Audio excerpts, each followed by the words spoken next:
Hello, good afternoon. I am Michelle O'Connor and I own O'Connor Insurance Associates in Charlotte, North Carolina. Normally, I would say beautiful and sunny Charlotte, but as most of you are probably experiencing right now, it is rain, clouds, more rain, occasional sunburst. So I am truly looking forward to some sunshine. Hopefully later this week we'll get a little bit. I think it helps us all to power through the week. So welcome to the webinar today.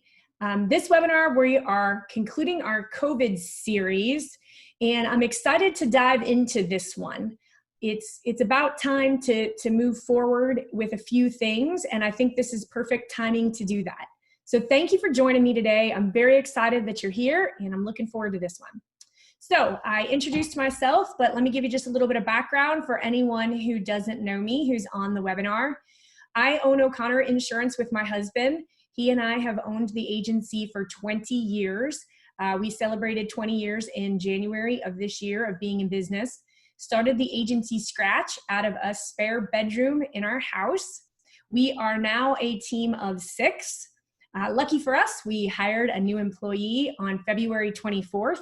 So she was only in the office for a couple of weeks with us before we all went remote. So interesting training environment, some pros and cons, which we'll talk about a little bit today. Housekeeping, format of this presentation. It will last about 20-25 minutes. I record all of the presentations, and if you've been with me before, you know you'll get an email with the link to it. I put them on our O'Connor Insurance YouTube page. If you forget the link or misplace it, you can just go there and you'll see them all already cataloged there. They're in a library, so they're all there. If you've missed any of the previous ones and want to go back, you certainly may as well. If you have a question or a comment or anything that you'd like to add, I'd love to hear from you. Please don't hesitate.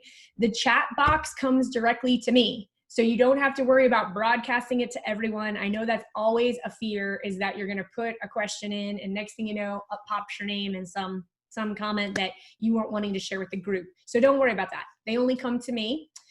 So please don't hesitate to put your chats in there. You can also email me after I send you the email information this afternoon. You'll have my email address. Please communicate with me. Look me up on LinkedIn, send me a message, whatever works for you, whatever technology you like to use. I'm on all of them. So look forward to hearing from you. Last but not least, let's start off with a poll. My favorite thing to do. So where's my polls?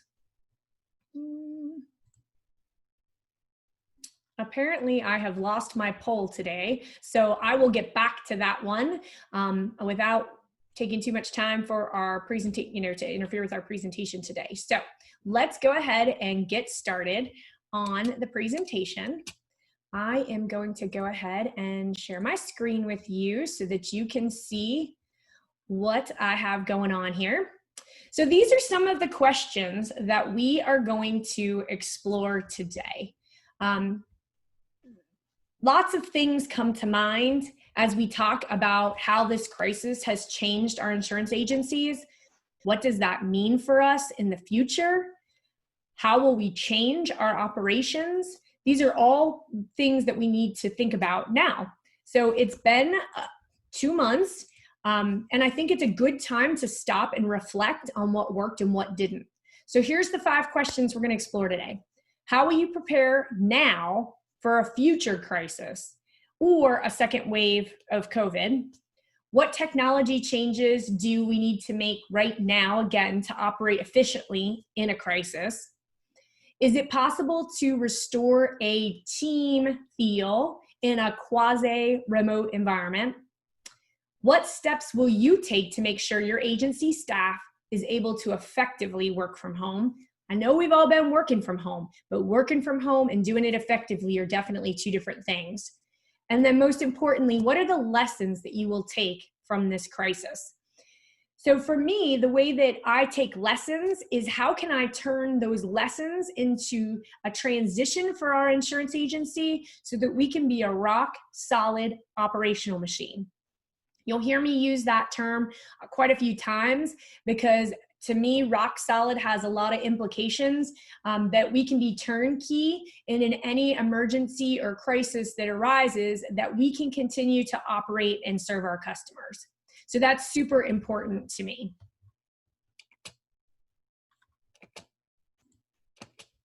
There we go. All right, so let's talk about crisis for a second.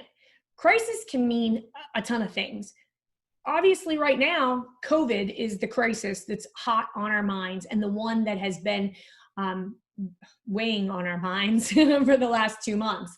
But I see a lot of similarities in this crisis with a number of other things that could impact our business operations.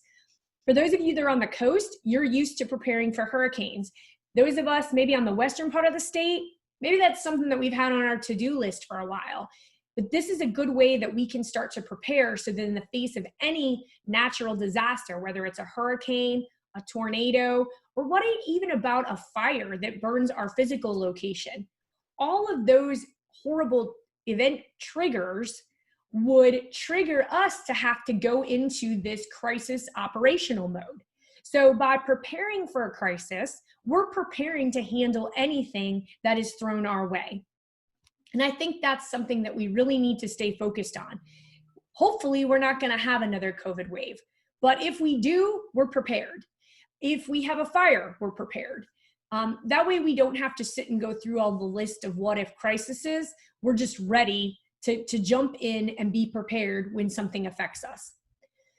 So the way that I think this can be best approached right now, 2 months after we've kind of gotten through the worst part of this, is a brain dump. So what is a brain dump? We are going to assess what worked, what didn't work, what do we need to do better, and what do we eliminate or change. And here is what the brain dump looks like, and I'm super excited about this. A brain dump has a few rules, and they're simple and they're easy, and you won't even need to write them down. The first rule is that you write down anything that comes to your mind.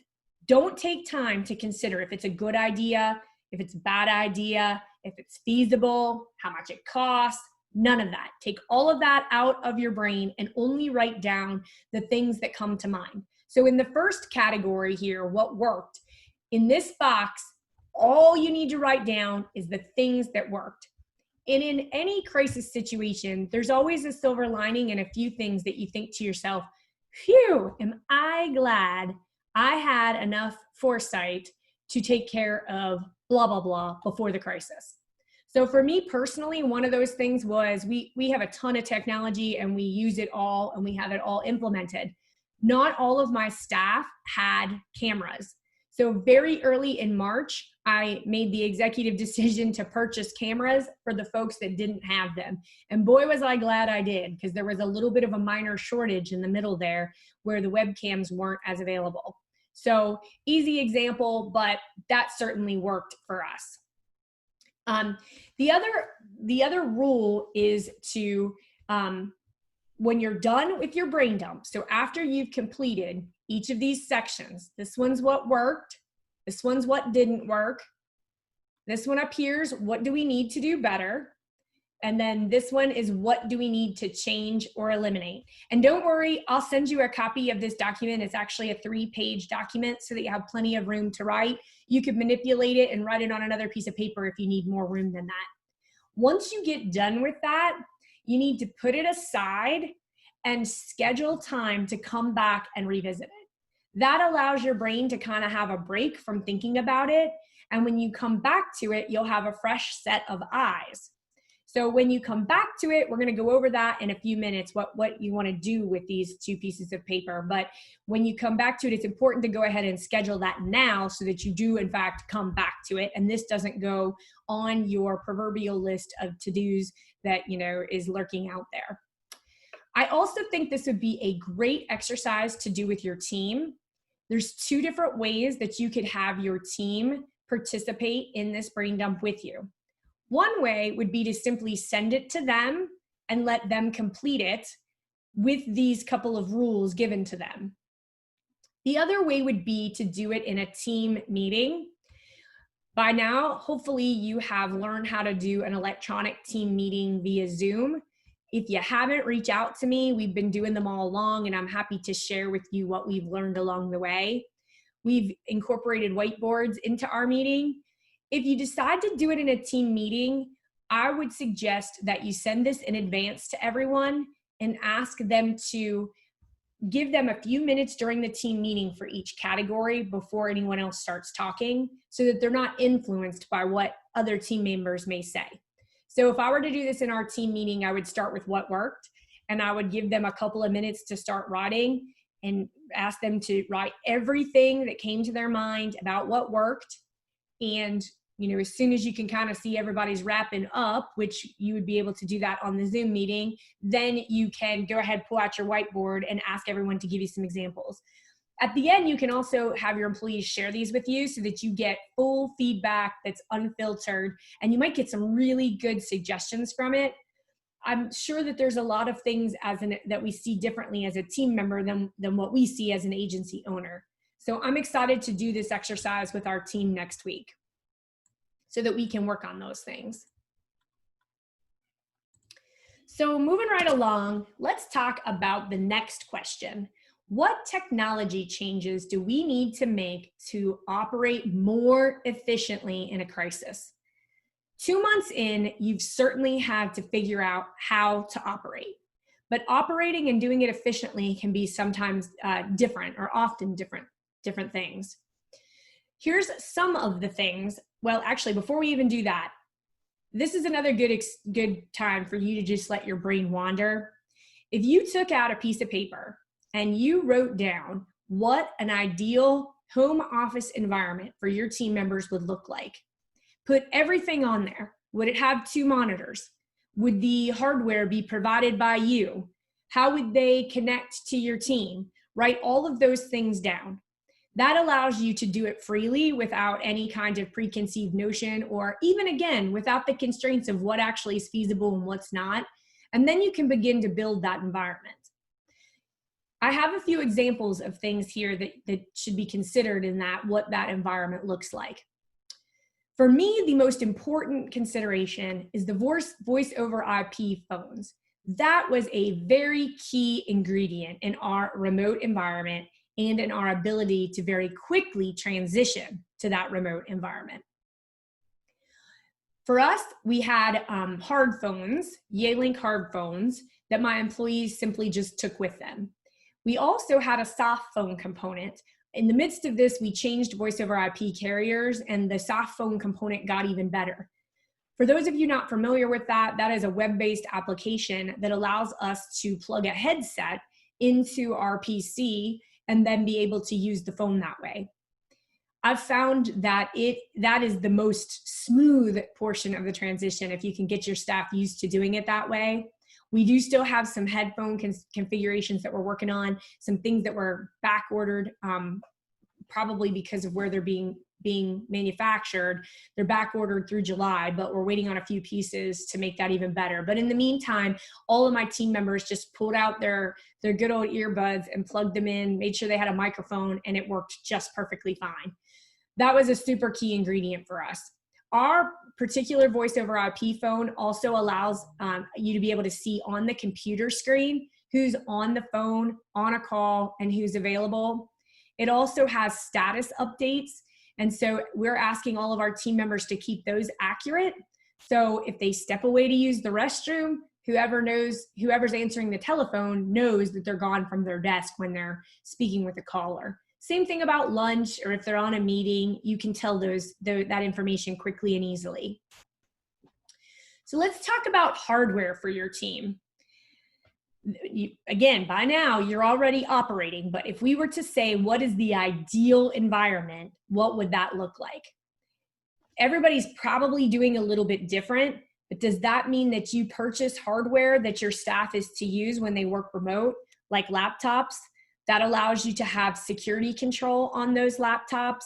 That would be very important. That also allows you to control the programs that are put on the device so it doesn't impact or influence any of the other programs that are yours that are proprietary. What about dual monitors? If you purchase a laptop, that's one monitor. Are you going to purchase a separate monitor for everyone that needs one? Remote keyboards, wireless keyboards and mice so that they have those capabilities. Then what about the internet? With all of the programs that we run, having a decent internet speed has to be a prerequisite for an ideal home office environment.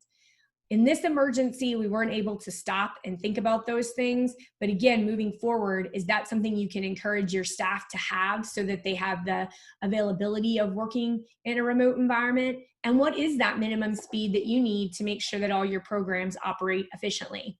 These are all questions that we have to answer now so that we're ready in the future for any crisis that can come our way. Next is software. So we operate in the cloud with all of our products. Our agency management system, we use Office 365, and all of our carriers' programs but one are all website accessible. So again, the switch and the transition was very easy. It didn't require a lot of effort to be able to get everybody working from their home environments very quickly and easily. And most of my team had already set up their remote environments for those occasional days where they needed to stay home, for the carpet cleaner to come or whatever. So that was super easy for us. Those are all considerations. If you don't have those same programs in place, that's definitely something you can work towards if you're interested in doing that.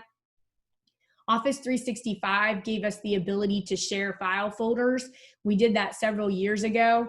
Another very key component to us being able to work from anywhere in any kind of situation that arises.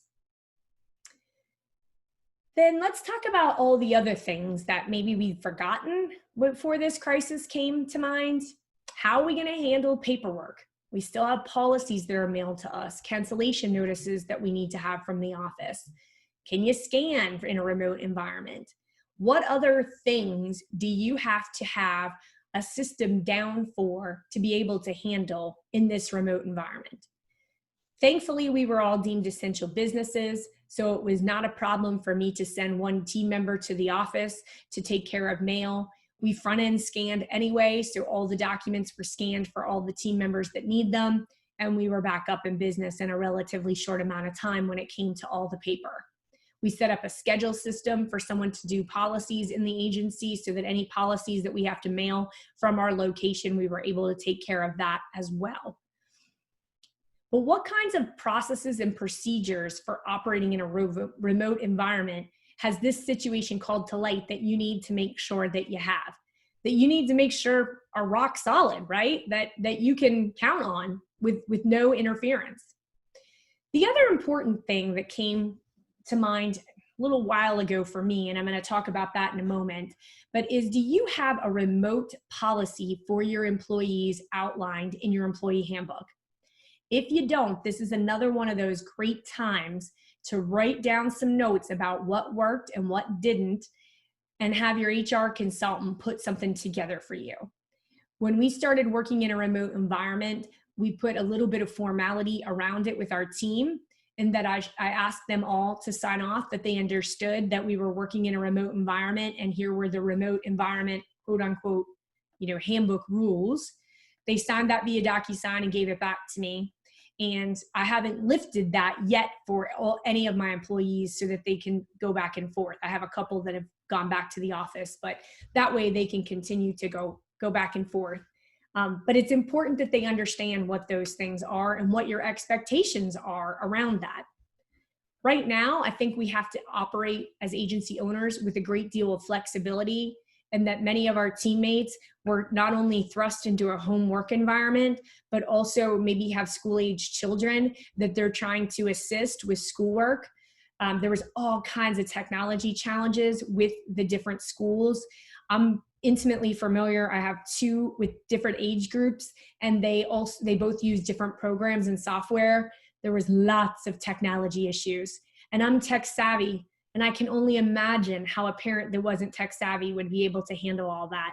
So as agency owners, we have to have a great deal of flexibility in what we're expecting. I'm getting a little nervous headed into the fall because we haven't heard the official word of how school is going to be handled. Even if they get started, there's a good possibility that our children could be sent home at some point. And I think as owners, we need to prepare for that now on May 27th, so that we're ready and we know already how we want to handle things when that situation arises. So we're not caught off guard and we have ample time to plan and prepare. Let's talk about some other tools that we can use to make our agency staff able to be effective. So just operating's like the bare minimum, right? That's, we're able to answer the phone, we're able to take a claim, that's operating. But let's take it to the next level. How is it that we can be effective while we're at home? For our agency, communication is the key to this. It is the only way that we were able to survive this. Some of the tools that we're currently using, and I know other agencies use as well, Microsoft Teams has been an impressive partner in how we can work. Microsoft Teams allows us to do a chat on our screen. It allows us to share our workstation screen with the click of a button. And it also has a video component that is almost second to none. It is so slick and so easy to use. I mentioned that we hired a new employee in February, at the end of February. We were just barely getting into the training with her when this all transpired. But with these tools, I'm almost wondering if the training was better for her, because at the touch of a button, we were looking at the same screen. I was able to show her with my mouse where to go. She was able to show us where she was stuck. We could also video back and forth so that she didn't feel like she was alone, and we did that frequently. We do that frequently with all of our team members, but that tool making it easy and seamless really took a big burden off the technology portion of that, so we didn't have to worry about that, and we could concentrate on how we can be effective. I also mentioned the visual status of your team members. That is really an important piece to this communication. How does the person answering the phone know if you stepped away from your desk for a moment? How do they know that you're on a call or you're on a Zoom meeting? How do they know that information so that they can route the call appropriately? I mentioned our phone system, our voice over IP call center has that ability. Microsoft Teams has that ability. I understand Slack has that as well. There's lots of different ways that you can address that, but it makes it very seamless to the caller when you've got those things under control. Okay, I mentioned processes and procedures a little while ago. This is my personal favorite. I know not everyone gets excited about processes and procedures like I do, but I love processes and procedures. I love a good process. It's definitely a true confession. But for us, again, having some of these processes in place really made life a whole lot easier when life was very hectic and chaotic. The best part was from Office 365, we all have access to them. So we could pull them up quickly and easily, and we could also use them as a training tool as well. In the midst of this crisis, we also decided to add a central service email for our clients. We're just in the beginning phase of using it. I'll share with you our blog where we announced it to our clients. We've announced it a few times via our newsletter, and we're just getting people used to using it. But it was a great way for us to streamline how things were coming into the agency and being able to share the workload. And very honestly, I just took advantage of this time to roll it out to clients, letting them know that it would make servicing their account that much smoother while we were all in a remote environment. And that was a main portion of it. The other portion of it was really just for workflow for us so that we could divvy up the workflow on the back ends and get back to people even faster and more efficient, because the service request wasn't sitting in one team member's box who happened to be very bombarded with phone calls that morning. So I'll share that with you too. That was another enhancement that we added just for workflow management in our office, so we don't have that bottleneck effect going on. Okay, so is it possible to restore a team feel in a quasi-remote environment? No one knows exactly how long we're going to operate like this. It may be for the rest of the year, Some of you may decide to give up your brick and mortar. I've heard a lot of folks mentioning that. Others may decide that we need to do this again, like I said, in the fall, if there's another wave of COVID. Perhaps there's a disaster that will affect your agency in the future and you'll need to do this. How do we keep a team feel in a remote environment, which can be very isolating at times? I say the struggle is real. I have done a lot of research on this, and this is my true confession. I feel like the spotlight should be on my head right now as I share this with all of you. But the true confession is this. In the fall, I had a team member that lived in Charlotte that was working from her home. We had set the arrangement up a year prior to that. A lot had changed with her role and her position in the agency, and I was really struggling to figure out whether or not her working in a remote environment had anything to do with it. So I did a ton of research. I researched from October to December, and even then continued to research. At the end of the day, I decided I needed everyone in my physical space. I say that to you while also admitting that I'm a tech junkie. I've worked in a remote environment in the past for employers, and I'm pretty effective at it. But there is nothing like having your teammates around when you're having a bad day, or you have a sales success you want to share, or just being able to stop by your employees' desks on Monday to greet them and ask how their weekend is. If one of them's struggling with something you know about personally, great way for you to monitor how they're doing. Without that, I was feeling like this one particular team member was isolated and was not benefiting from the rest of the team, right? She couldn't hear all those things. She wasn't sharing the camaraderie.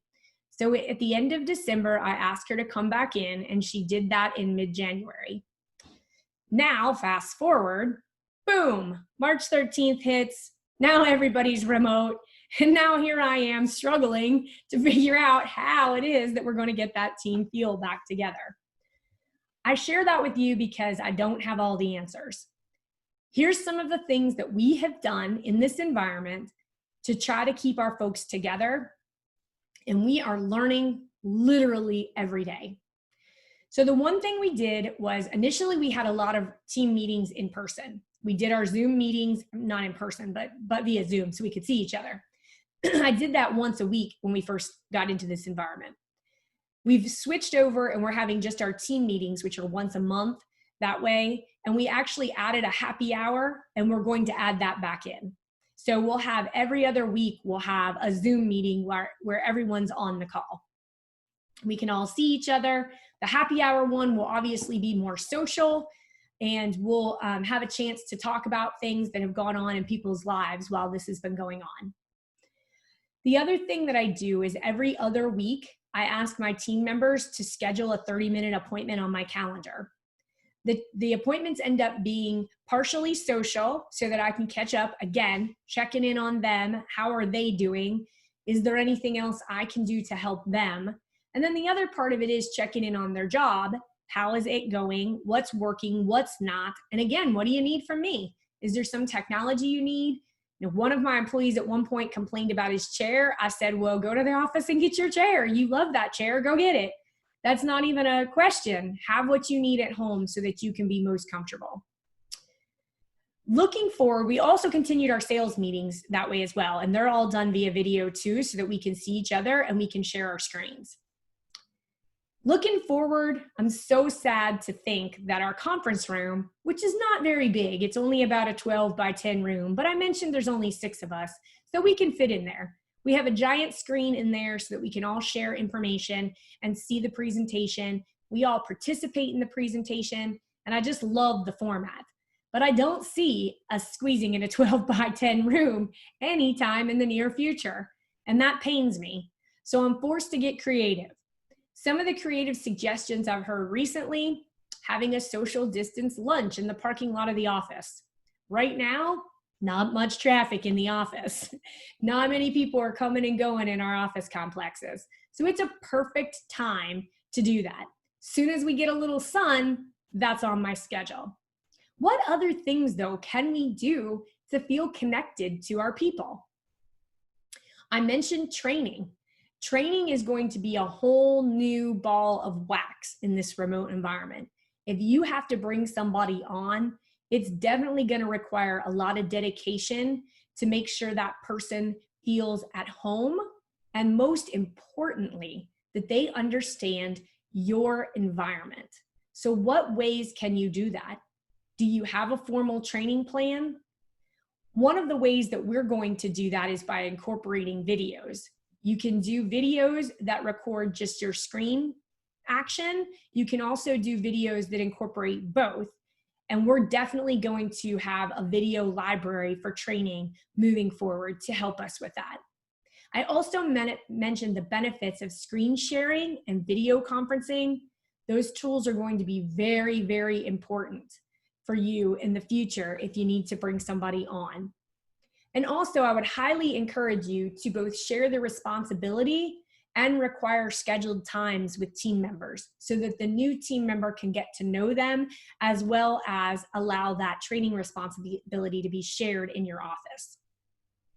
So my conclusion for this topic, I am progressive. I believe in the ability of technology to enhance so many things that we do, but there has to be a place for the remote feel when we're forced to go to that and we don't have that face-to-face interaction.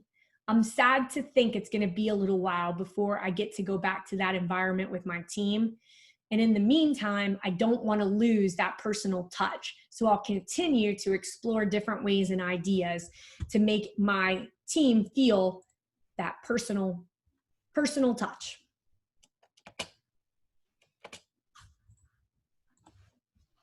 So what are the lessons that you will take from this crisis? What are you going to do to make your agency operation rock solid in the face of a crisis? The last part of my brain dump helps to address that very topic. So when you schedule your time to go back and reflect, you're going to want to pull up this page. This page is the one that allows you to prioritize all of those things that you put in your categories for your brain dump. So I've broken it down into 3 different priorities. The top priorities for June, the top 3 technology improvements, and the top 3 procedural improvements. Staying focused on just 3 of these at a time is about all that as an agency owner you can handle and add to your plate and actually get accomplished. So what you're going to want to do, grab that brain dump document, look at each of the categories, highlight the 3 that you have to have done first, put them in your top 3 priorities for June. And then you're going to want to turn them into an action item. So if one of mine was that I wanted to jump down to technology for a minute, I want to make sure that we can share files in a remote environment. One of my top 3 technology improvements may be moving to an Office 365 environment. It might be simply calling my computer technician to have him start that conversation with me and give me different ideas. It could be just calling other agency owners I know and asking them how they do it. Certainly, I welcome your call if you want to chat about that. I'm happy to share anything and everything that has both worked for us and certainly anything that has not worked for us so that you can truly get a feel for what you think you can do in your agency.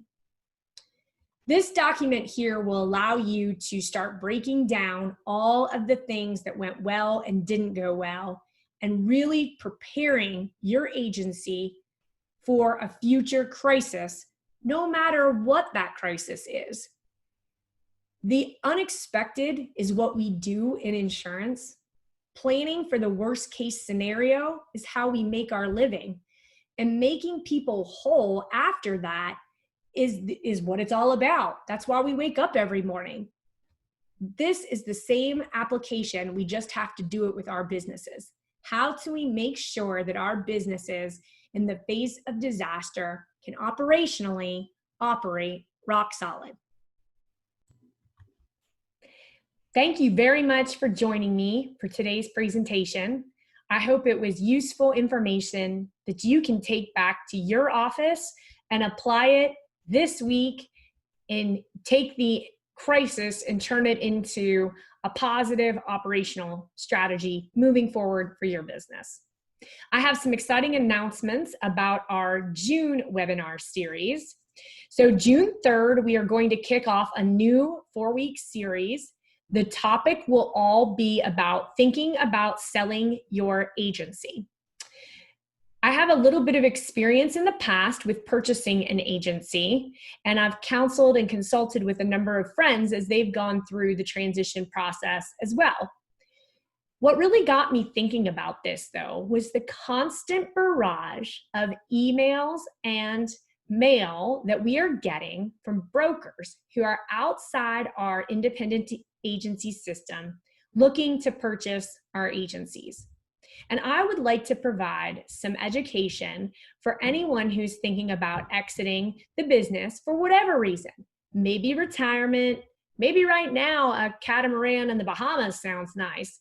Whatever the reason, some good steps and questions that you should ask yourself to prepare for selling your business. So June 3rd, we'll kick off the series with 3 questions that you have to answer before you sell your agency. New time as well. We're going to do all the June webinars at 2 o'clock. Had some agency owners who weren't able to make the noon hour and really wanted to participate. So I'm going to kick off at 2 o'clock for all the June series, Wednesday at 2 o'clock. And I'm looking forward to this new series. If you have questions or want to connect about any of my previous webinars, please reach out to me. I'll be sending you an email with this recording and the information that I shared with you, including the brain dump, so you can use it in your own agencies as soon as this is over. Thank you again, and I hope you have a wonderful, gloomy Wednesday.